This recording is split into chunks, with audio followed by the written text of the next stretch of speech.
Hello friends, कैसे हैं आप? आई होप सब अच्छे होंगे। स्वागत है सभी का पूजा डागर जी की क्लास में। यहाँ पर हम करने वाले हैं इंपॉर्टेंट हिस्ट्री क्वेश्चन आंसर, जो कि एसएससी सीपीओ 2020 के क्वेश्चन आ चुके हैं। ये प्रीवियस ईयर एग्जाम्स क्वेश्चंस रहने वाले हैं, तो प्लीज़ वीडियो में अंत तक जुड़े रहें। केवल आपकी 10 मिनट ही मैं लूँगी, ज़्यादा मिनट मैं आपकी नहीं लूँगी। केवल 10 मिनट में हम अपनी क्लास को कंप्लीट करेंगे। 15 क्वेश्चन यहाँ पर हम करने वाले हैं, तो प्लीज़ जुड़े रहिए वीडियो में अंत तक। क्वेश्चन अच्छे लगे तो वीडियो को लाइक कर देना। क्वेश्चन नंबर 1, गांधार कला शैली निम्न में से किसी यूरोपीय देश की कला से प्रभावित थी?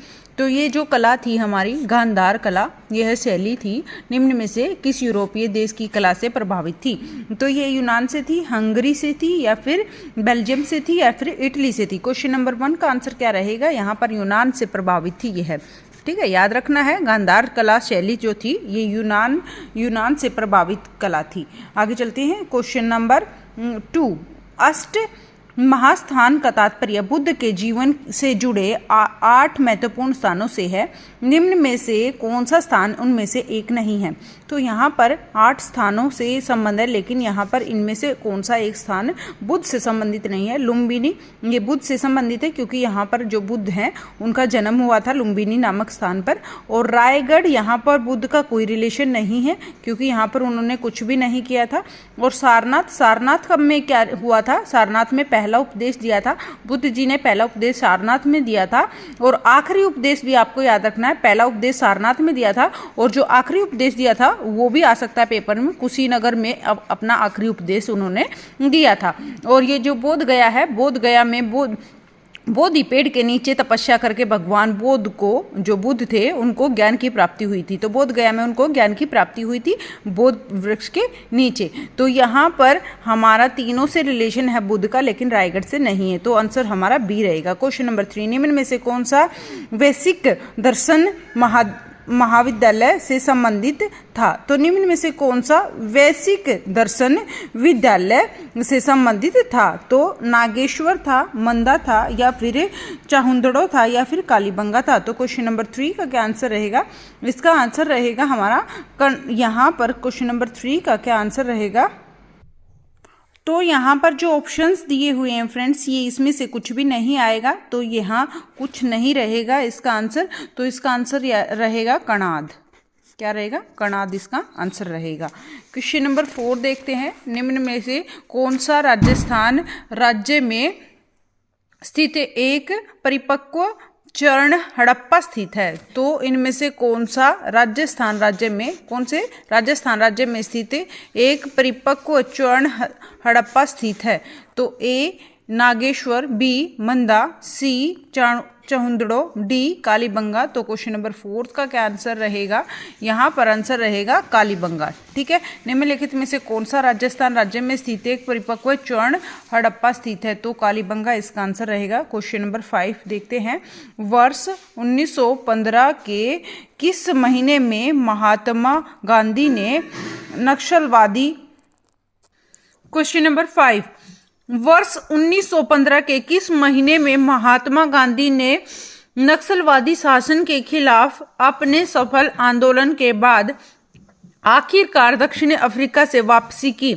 किस चीज के लिए गए थे अफ्रीका महात्मा गांधी? वर्ष 1915 में गए थे। तो वर्ष 1915 में किस महीने में, कौन से महीने में जो महात्मा गांधी हैं उन्होंने नस्लवादी शासन के खिलाफ अपने सफल आंदोलन के बाद आखिरकार दक्षिणी अफ्रीका से वापसी की थी? जनवरी में, मई में, या फिर मार्च में, या फिर जुलाई में? तो यहाँ पर आंसर रहेगा हमारा जून में, जनवरी में। ठीक है फ्रेंड्स, ए आंसर रहेगा। जनवरी में उन्होंने वापसी की थी अफ्रीका से। क्वेश्चन नंबर 6, मध्ययुगीन यात्री मार्को पोलो निम्न में से कहाँ से आए थे? तो ये जो थे मार्को पोलो कहाँ से आए थे? वेनिस से आए थे, इस्तांबुल से आए थे, या फिर ज्यूरिक से आए थे, या फिर पेरिस से आए थे? क्वेश्चन नंबर 6 का क्या आंसर रहेगा? इसका आंसर रहेगा ए, वेनिस से आए थे। क्वेश्चन नंबर 7, मेहरगढ़ नवपाषाण काल की बस्ती पाकिस्तान के खालिस्तान प्रांत में स्थित है। तो जो ये मेहरगढ़ है, यह है नवपाषाण काल की बस्ती है, जो कि पाकिस्तान के खालिस्तान प्रांत में स्थित है। खैबर पख्तूनख्वा या फिर पंजाब में या फिर सिंध में या फिर बलूचिस्तान में। तो क्वेश्चन नंबर 7 का क्या आंसर रहेगा? इसका आंसर रहेगा यह बलूचिस्तान में स्थित है। मेहरगढ़ जो है नवपाषाण काल की बस्ती है और जो पाकिस्तान के बलूचिस्तान में स्थित है। क्वेश्चन नंबर 8, निम्न में से कौन सा शब्द बौद्ध स्तूप की वास्तुकला से संबंधित है? किससे? बौद्ध स्तूप की वास्तुकला से यहाँ पर कौन सा शब्द संबंधित है? गोपुर से, गोपुरम या फिर मंडपम या फिर हर्मिका या फिर गर्भगृह। तो यहाँ पर क्या आंसर रहेगा? क्वेश्चन नंबर 8 का आंसर रहेगा हर्मिका जो है, यह हर्मिका शब्द है बौद्ध स्तूप की वास्तुकला से संबंधित है। हर्मिका शब्द बौद्ध स्तूप की वास्तुकला से संबंधित है। आगे चलते हैं क्वेश्चन नंबर 9 पर। प्लीज वीडियो में अंत तक जुड़े रहे। केवल 15 क्वेश्चन केवल 10 मिनट में हम करने वाले हैं कंप्लीट।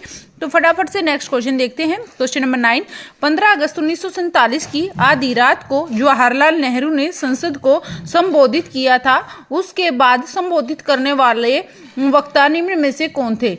और उसके बाद संबोधित करने वाले वक्ता निम्न में से कौन थे? सरदार वल्लभ भाई पटेल थे, सी राजगोपालाचार्य थे या सर्वपल्ली राधाकृष्णन थे या फिर राजेंद्र प्रसाद थे।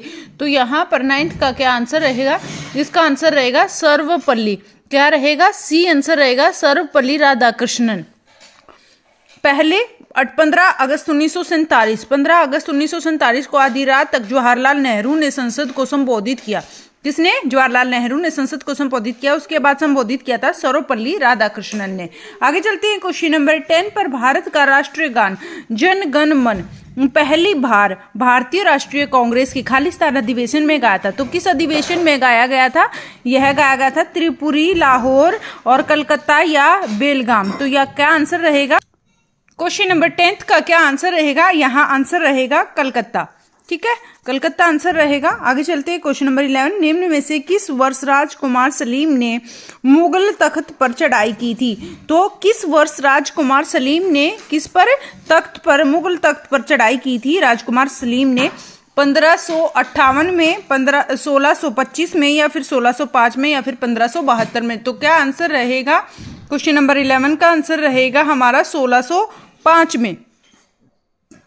तो 1605 में राजकुमार सलीम ने मुगल तख्त पर चढ़ाई की थी 1605 में। क्वेश्चन नंबर 12, ये सारे के सारे फ्रेंड्स क्वेश्चन आए हुए हैं पिछले एग्जाम्स में, तो ये बिल्कुल ध्यान से करने हैं आपको। क्वेश्चन नंबर 12 देखते हैं। वैदिक भजनों और मंत्रों के संग्रह को खालिस्तान कहते हैं। वैदिक भजन और जो मंत्र होते हैं उनके संग्रह को क्या कहते हैं?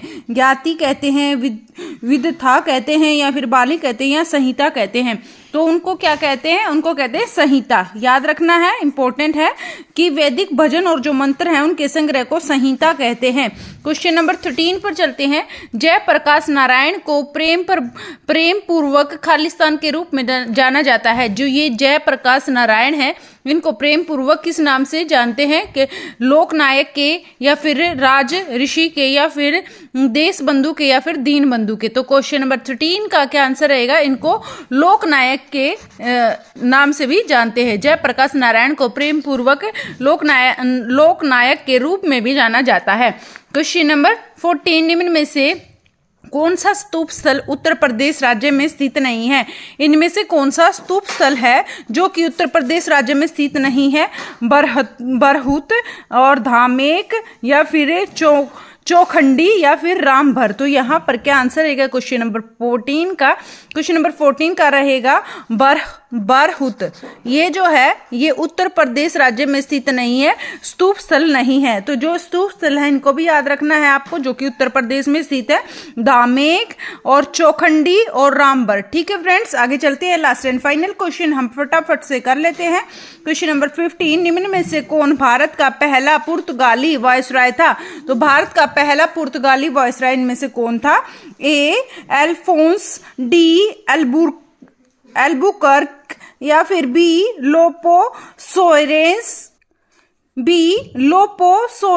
डी अल्बेरिया या फिर सी डूटर्टे डे मैनेजस या फिर डी फ्रांसिस्को डी अल्मेडा। तो यहाँ पर जो ये फ्रांसिस्को डी अल्मेडा थे, ये क्या थे? भारत के पहले पुर्तगाली पुर्तगाली वॉइसराय थे फ्रांसिस्को डी अल्मेडा। ये हो गए 15 question friends. Thank you so much. Video में अंत तक जुड़े रहने के लिए आपका बहुत बहुत धन्यवाद। Thank you so much. Please video को लाइक करें, शेयर करें, कमेंट करें, क्वेश्चंस आपको कैसे लगे आपको। Thank you so much. Bye, take care. 10 minute की क्लास हमारी कंप्लीट। फिर मिलते हैं नेक्स्ट वीडियो में। तब तक के लिए आप हंसते रहें, मुस्कुराते रहें, ख्याल रखें अपना। बाय।